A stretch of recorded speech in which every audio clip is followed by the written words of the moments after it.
ഇന്ന് നമുക്ക് കുറച്ച് വ്യത്യസ്തമായ രീതിയിൽ ഒരു ഫ്രൈഡ് റൈസ് റെഡിയാക്കി എടുക്കാം. ചിക്കൻ 65 ഉണ്ടാക്കിയിട്ട് അത് വെച്ചിട്ടാണ് നമ്മൾ ഫ്രൈഡ് റൈസ് റെഡിയാക്കുന്നത്.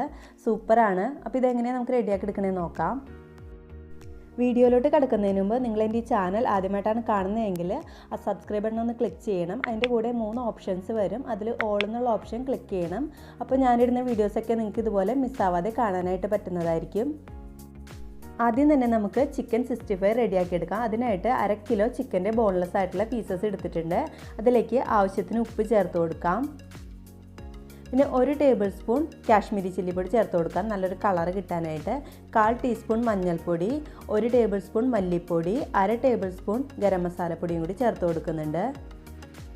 അടുത്തതായിട്ട് 1/2 ടേബിൾ സ്പൂൺ ഇഞ്ചി വെളുത്തുള്ളിയുടെ പേസ്റ്റ്, പിന്നെ ഒരു ചെറുനാരങ്ങയുടെ നീരും കൂടി ചേർത്ത് കൊടുക്കുന്നുണ്ട്. പിന്നെ ഇതിലേക്ക് 1 table spoon cornflour, 1 table spoon മൈദയും കൂടി ചേർത്ത് കൊടുക്കാം. മൈദ അല്ലെങ്കിൽ അരിപ്പൊടി ആയാലും ചേർത്ത് കൊടുക്കാം. ഇനി ഇതെല്ലാം കൂടി നന്നായിട്ടൊന്ന് മിക്സാക്കി എടുക്കണം. അതിനുശേഷം നമുക്കൊരു മുട്ടയും കൂടി ചേർത്തിട്ട് വീണ്ടും ഒന്നും കൂടി മിക്സാക്കി എടുക്കണം. നന്നായിട്ടൊന്ന് മിക്സാക്കി കൊടുത്തിട്ട് നമുക്കിതൊരു 15 മിനിറ്റോളം മാറ്റി വയ്ക്കാം. അരമണിക്കൂറോ അല്ലെങ്കിൽ 15 മിനിറ്റോ മാറ്റി വയ്ക്കാം. അതിനുശേഷം വേണം എണ്ണയിലിട്ടിട്ട് വറുത്തെടുക്കാൻ. ആ സമയം കൊണ്ട് നമുക്ക് ഈ ഫ്രൈഡ് റൈസിനുള്ള റൈസ് റെഡിയാക്കി എടുക്കാം. ഈ റൈസ് റെഡിയാക്കാനായിട്ട് ഞാനൊരു പാനിൽ കുറച്ച് കൂടുതൽ വെള്ളം വെച്ചിട്ടുണ്ട്. അതൊന്ന് തിളച്ച് വരുമ്പോൾ ഇതിലേക്ക് കുറച്ച് ഉപ്പിട്ട് കൊടുക്കാം. പിന്നെ 1 ടേബിൾ സ്പൂൺ ഓയിലും കൂടി ചേർത്ത് കൊടുക്കാം. ഇനി ഞാനിതിലേക്ക് ഒരു രമ്പേല ചേർക്കുന്നുണ്ട്. ഈ രമ്പേല ചേർക്കുമ്പോൾ നമ്മുടെ റൈസിന് നല്ലൊരു മണമായിരിക്കുള്ളൂ. ഇനി ഇതൊന്ന് നന്നായിട്ടൊന്ന് തിളച്ച് വരുമ്പോൾ നമുക്കിതിലേക്ക് 1/2 കിലോ ബാസ്മതി റൈസ് ഇട്ട് കൊടുക്കാം. ഈ ഫ്രൈഡ് റൈസിന് എപ്പോഴും നല്ല ബാസ്മതി റൈസാണ് നല്ലത്. ഞാൻ ഇന്ത്യ ഗേറ്റിൻ്റെ നല്ല ക്വാളിറ്റിയുള്ള ബാസ്മതി റൈസാണ് യൂസ് ചെയ്യുന്നത്. ഈ ഫ്രൈഡ് റൈസിനുള്ള റൈസ് വേവിച്ചെടുക്കുമ്പോൾ എപ്പോഴും ശ്രദ്ധിക്കേണ്ടത് നമ്മൾ കൂടുതൽ വെള്ളം ഒഴിച്ചിട്ട് വേണം വേവിച്ചെടുക്കാനായിട്ട്. എന്നിട്ട് വേണം ഊറ്റിയെടുക്കാനായിട്ട്. എന്നാലേ ഒട്ടിപ്പിടിക്കാതെ വേർതിരിഞ്ഞുള്ള റൈസായിട്ട് നമുക്ക് കിട്ടുള്ളൂ. ഈ ഫ്രൈഡ് റൈസിൻ്റെ റൈസ് ഓക്കെ ആയാൽ പിന്നെ ബാക്കിയുള്ള കാര്യങ്ങളൊക്കെ നമുക്ക് ഈസി ആയിട്ട് റെഡിയാക്കി എടുക്കാൻ പറ്റും. ഞാൻ ഈ റൈസ് കുതിർത്തിയിട്ടൊന്നല്ല കേട്ടോ യൂസ് ചെയ്യണേ. നന്നായിട്ടൊന്ന് കഴുകിയതിന് ശേഷം വെള്ളം വാർത്തിയെടുത്തതാണ്.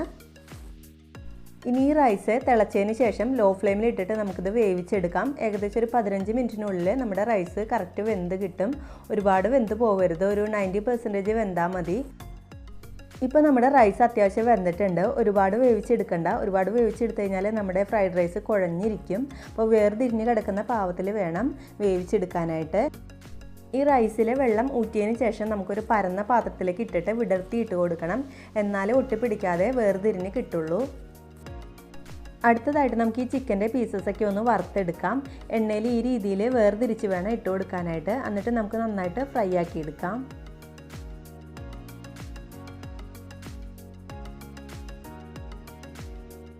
എണ്ണയിലേക്ക് ഇട്ടിട്ട് കുറച്ച് സമയം കഴിഞ്ഞപ്പോൾ ഞാൻ നന്നായിട്ടൊന്ന് ഇളക്കി കൊടുത്തിട്ടുണ്ട്. ഇനി ഇത് ഇടയ്ക്കൊന്ന് ഇളക്കി കൊടുത്തിട്ട് നമുക്ക് ഫ്രൈ ആക്കി എടുക്കാം. ഇപ്പോൾ ചിക്കൻ നന്നായിട്ട് ഫ്രൈ ആയിട്ട് വന്നിട്ടുണ്ട്. ഞാൻ ഇതിലേക്ക് കുറച്ച് സ്പ്രിംഗ് ഓണിയൻ്റെ പീസസ് ഇട്ട് കൊടുക്കുകയാണ്. ഈ സ്പ്രിംഗ് ഓണിയൻ്റെ പീസസ് ഇട്ട് കൊടുക്കുമ്പോൾ നമ്മൾ ഫ്രൈ ചെയ്തെടുക്കുന്ന ചിക്കന് നല്ലൊരു മണമായിരിക്കുള്ളൂ.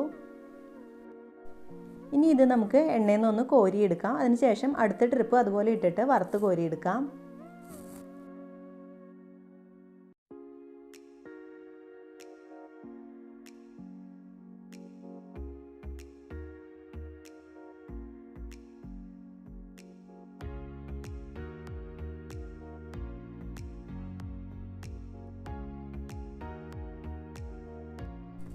ഇപ്പോൾ ചിക്കനെല്ലാം ഞാൻ അതുപോലെ നന്നായിട്ട് ഫ്രൈ ചെയ്തെടുത്തിട്ടുണ്ട്. നല്ല റെഡ് കളറിലുള്ള നമ്മുടെ ചിക്കൻ 65 റെഡി ആയിട്ടുണ്ട്.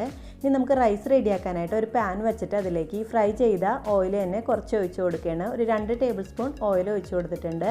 അതിൻ്റെ ആ ഒരു ഫ്ലേവറൊക്കെ ഇറങ്ങിയിട്ടുണ്ടാവില്ല, അതുകൊണ്ട് അതാണ് കുറച്ചുകൂടി നല്ലത്. നമ്മൾ ഈ ഫ്രൈഡ് റൈസ് ഉണ്ടാക്കുമ്പോൾ എപ്പോഴും നന്നായിട്ട് തീ കൂട്ടിയിട്ടിട്ട് വേണം കേട്ടോ ഉണ്ടാക്കാനായിട്ട്. നന്നായിട്ടൊന്ന് ചൂടായി വന്നപ്പോൾ ഇതിലേക്ക് കുറച്ച് വെളുത്തുള്ളി അരിഞ്ഞത് ചേർത്ത് കൊടുക്കുന്നുണ്ട്. അതിനുശേഷം ഞാൻ ഇതിലേക്ക് കുറച്ച് സ്പ്രിംഗ് ഓണിയൻ്റെ തണ്ട്, വെള്ള കളറിലുള്ള ഒരു തണ്ട് ഉണ്ടാവുമല്ലോ, അത് അരിഞ്ഞതും കൂടി ചേർത്ത് കൊടുക്കുന്നുണ്ട്. നമ്മളിതിലേക്ക് സവാളയൊന്നും ചേർക്കുന്നില്ല കേട്ടോ. സവാളയ്ക്ക് എന്തായാലും വില കൂടുതലാണ്. അപ്പോൾ സവാളയൊന്നും ഇടാതെയാണ് ഈ ഒരു ഫ്രൈഡ് റൈസ് റെഡിയാക്കുന്നത്. ശരിക്കും റെസ്റ്റോറൻറ്റ് സ്റ്റൈൽ ഫ്രൈഡ് റൈസിൽ അവർ സവാളയൊന്നും ചേർക്കില്ല. ഈ രീതിയിൽ തന്നെയാണ് ഉണ്ടാക്കുന്നത്. ജസ്റ്റ് ഒന്ന് സോട്ടായി വന്നപ്പോൾ ഇതിലേക്ക് ക്യാപ്സിക്കം അരിഞ്ഞത് ചേർത്ത് കൊടുക്കുന്നുണ്ട്. നിങ്ങൾക്ക് ഇതിലേക്ക് വേണമെന്നുണ്ടെങ്കിൽ ക്യാബേജ് അരിഞ്ഞതോ അല്ലെങ്കിൽ ക്യാരറ്റ് അരിഞ്ഞതോ ചേർത്ത് കൊടുക്കാം. ഈ ക്യാപ്സിക്കം ചേർത്തിട്ട് ജസ്റ്റ് ഒന്ന് വഴണ്ട് വന്നാൽ മതി, ഒരുപാട് വഴറ്റിയെടുക്കണ്ട. ഇനി ഇതിലേക്ക് നമ്മൾ വേവിച്ച് ഊറ്റി വെച്ചിരിക്കുന്ന ആ റൈസ് ചേർത്ത് കൊടുക്കാം. നല്ല പെർഫെക്റ്റ് ആയിട്ട് ഒട്ടും ഒട്ടിപ്പിടിക്കാത്ത രീതിയിൽ നമുക്ക് ഈ റൈസ് കിട്ടിയിട്ടുണ്ട്. ഞാനിപ്പോൾ പറഞ്ഞ രീതിയിൽ ചെയ്താൽ നിങ്ങൾക്ക് ഈ രീതിയിൽ തന്നെ നല്ല പെർഫെക്റ്റ് ആയിട്ട് കിട്ടും. നല്ല ക്വാളിറ്റി ഉള്ള റൈസ് ആണെങ്കിൽ എന്തായാലും നിങ്ങൾക്ക് ഈ രീതിയിൽ തന്നെ റെഡിയാക്കി എടുക്കാനായിട്ട് പറ്റും. റൈസ് ഞാൻ നന്നായിട്ടൊന്ന് മിക്സാക്കി കൊടുത്തിട്ടുണ്ട്. ഞാൻ ഇതിലേക്ക് ചേർക്കാനുള്ള മുട്ട ഒന്ന് വറുത്തെടുക്കാനായിട്ട് പോവുകയാണ്. അതിനായിട്ടൊരു പാൻ വെച്ചിട്ടുണ്ട്. അതിലേക്ക് ആ ചിക്കൻ വറുത്ത ഓയിൽ തന്നെയാണ് കുറച്ച് ചേർത്ത് കൊടുക്കുന്നത്.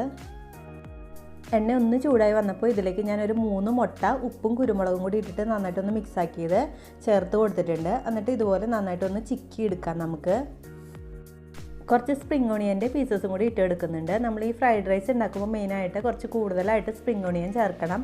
എന്നാലേ ആ ഒരു റെസ്റ്റോറൻറ്റ് സ്റ്റൈലിലുള്ള ഫ്രൈഡ് റൈസ് നമുക്ക് റെഡിയാക്കി എടുക്കാനായിട്ട് പറ്റുള്ളൂ. ലാസ്റ്റായിട്ട് ഞാൻ ഇതിലേക്ക് ഒരു 1/4 ടീസ്പൂൺ സോയാ സോസ് ഒഴിച്ച് കൊടുക്കുന്നുണ്ട്. ഇതും കൂടി ചേർത്തിട്ട് നമുക്ക് നന്നായിട്ടൊന്ന് മിക്സ് ആക്കിയിട്ട് ഈ മുട്ട നമുക്ക് റൈസിലേക്ക് ചേർത്ത് കൊടുക്കാം. ഇനി നമുക്കിതിലേക്ക് ആ ചിക്കൻ്റെ വറുത്ത് വെച്ചിരിക്കുന്ന പീസസും കൂടി ചേർത്ത് കൊടുക്കാം. എന്നിട്ട് നന്നായിട്ടൊന്ന് മിക്സ് ആക്കി എടുക്കാം. ഗ്യാസിൻ്റെ ഫ്ലെയിം നന്നായിട്ട് കൂട്ടിയിട്ടിട്ട് വേണം ഇതിങ്ങനെ മിക്സ് ചെയ്തെടുക്കാനായിട്ട്.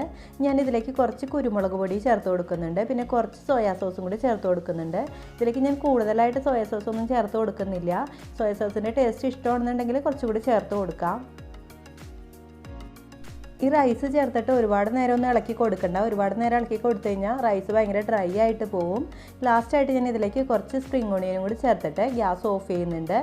റൈസ് ഒന്ന് നന്നായിട്ടൊന്ന് ചൂടായിട്ട് വന്നാൽ മതി. അപ്പോൾ നമുക്ക് ഗ്യാസ് ഓഫ് ചെയ്യാം. ഇപ്പോൾ നമ്മുടെ ശരിക്കും റെസ്റ്റോറൻറ്റ് സ്റ്റൈലിൽ തന്നെയുള്ള ചിക്കൻ 65 ഫ്രൈഡ് റൈസ് റെഡി ആയിട്ടുണ്ട്. ശരിക്കും ആ റെസ്റ്റോറൻറ്റിൽ നിന്ന് കഴിക്കുന്ന ആ ഒരു ടേസ്റ്റ് തന്നെയാണ് ഇതിന്. ഇത് നമ്മൾ ചിക്കൻ 65 ഉണ്ടാക്കിയിട്ടാണ് റൈസ് ഉണ്ടാക്കിയിരിക്കുന്നത്. അതുകൊണ്ട് തന്നെ ഒരു പ്രത്യേക ടേസ്റ്റാണ്. അപ്പോൾ നിങ്ങൾ എന്തായാലും കുട്ടികൾക്കൊക്കെ ഒന്ന് ഉണ്ടാക്കി കൊടുത്ത് നോക്കൂ. ഇതിനായിട്ട് വേറെ സൈഡ് ഡിഷസ് ഒന്നും ആവശ്യമില്ല കേട്ടോ. ടൊമാറ്റോ സോസ് ഉണ്ടെങ്കിൽ നമുക്ക് അടിപൊളിയായിട്ട് കഴിക്കാനായിട്ട് പറ്റും. അപ്പോൾ നിങ്ങൾക്ക് ഈ റെസിപ്പി ഇഷ്ടപ്പെട്ടാൽ ലൈക്ക് ചെയ്യാനും കമൻറ്റ് ചെയ്യാനായിട്ടും മറക്കരുത്. താങ്ക്